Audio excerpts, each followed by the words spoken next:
The traditional definition of curriculum concerns itself with curriculum as an object, as a tangible entity, which is very interactionist in that it's concerned with the labeling of curriculum and the definition of curriculum as an entity rather than the function or existentialism of the idea of curriculum.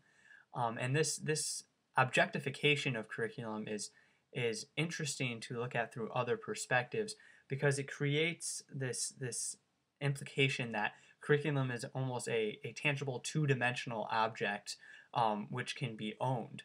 And in that, if we're going through that line of thought, we have to take a stop and look at what Nietzsche would call slave morality, or a creditor-debtor scenario, in which me, being the teacher, could take my tangible curriculum, my written entity, my label, and as the owner of this social value or social construct, I can then give it to you, the student, as something that has value, and that creates this ethical dilemma where now you as a student owe me for the capital of the curriculum that I've been giving you. And this also is interesting because it's not only the teacher that is the creditor for the debtor of the student, but the teacher also becomes a debtor for whoever they are receiving this entity, this object, the curriculum from, whether it be at administration, other teachers, or the education of that particular teacher in regards to standards and content. And this perspective of an interactionist definition of curriculum, it dismisses the function of curriculum, which is something that needs delving into, because in the function of this traditional two-dimensional label of curriculum, you begin to have a sense of ennui as a teacher, where you are no longer doing what you do. You are no longer teaching, but you are a middleman, almost in this very Industrial Revolution assembly line manner in which you are given what you're supposed to do, you open it up, you give it to your kids, and they do it. And so you seem to not have as much responsibility or control over the art of what you do. And this would, going back to Marxian theory, be part of his theory of alienation, where in the factories, the workers were being alienated from their work. In this case, it's the artist being alienated from the art, or the teacher being alienated from the verb of doing, as Dewey would say, their teaching. And this is a bureaucratic dysfunction, because this alienation causes not only the ennui, but it also causes this whole paradigm to slowly decay and fall apart. And this, to me, is the problem with the basic traditional interactionist label of curriculum, not as a concept, but as a set construct.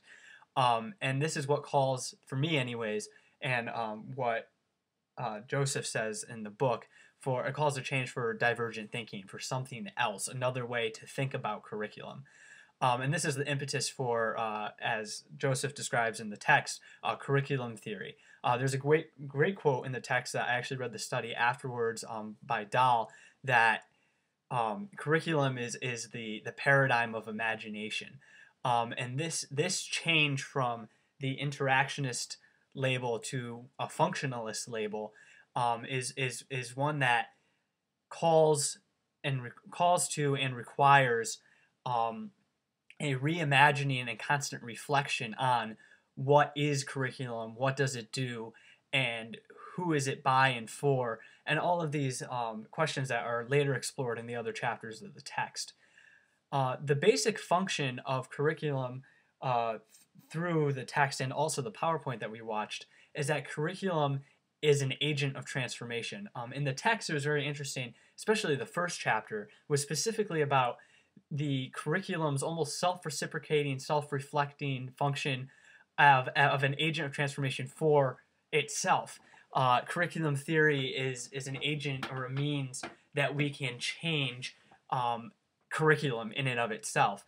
But I think that it's extremely important to realize that within this paradigm and with this function, in order for it to be complete, I believe that that curriculum theory needs to be an agent of transformation, not only for politically charged reasons for the curriculum, but also for all of the inhabitants that are affected and live in this curriculum, which includes the students, the teachers, administrators, parents. They all need to be transformed in some way within this amorphous definition of curriculum.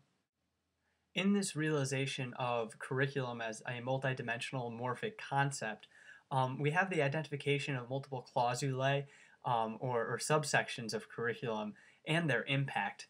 And I think the three biggest ones that I noted through all the studies that are noted in the Joseph text are the idea of implicit, null, and learned curriculum.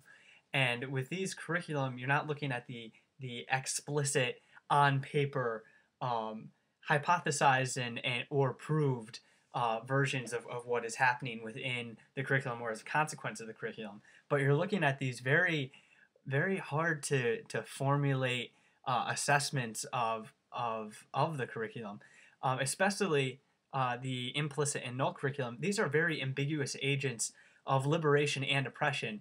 And because they have this dual agency, it's a paradigm of extreme potentiality for critical ped purposes, but also extreme danger in a traditional sense of there's a lot that could be going wrong in this area. And I think this requires an essential need for critical reflection and practices, which is part of developing a culture of curriculum. I also like to point out that each clausulae has a different intent, and that's why I like the learned curriculum portion so much, because it realizes that just because this curriculum is thought out and it's planned, it's looked at multiple perspectives, and it's been molded by multiple people, it still may not be effective, and that's part of the critical reflection of it. When I was reading all of these different perspectives of curriculum, including the philosophical texts and various contexts of curriculum, I couldn't help but think of the Roald Dahl book, The Phantom Tollbooth. There's a character in that book called the Dodecahedron, who is, as you can guess, a dodecahedron. And when the dodecahedron is first introduced in the book, he's walking up a path, and the main character thinks that he's a circle because he looks like a circle from far away.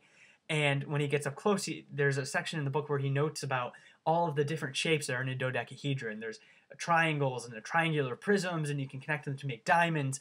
And really, it's a dodecahedron, but from far away, it looks like a circle. And it's this perspective of multiple realities, the dodecahedron, that's so similar to the perspective of multiple realities of a curriculum.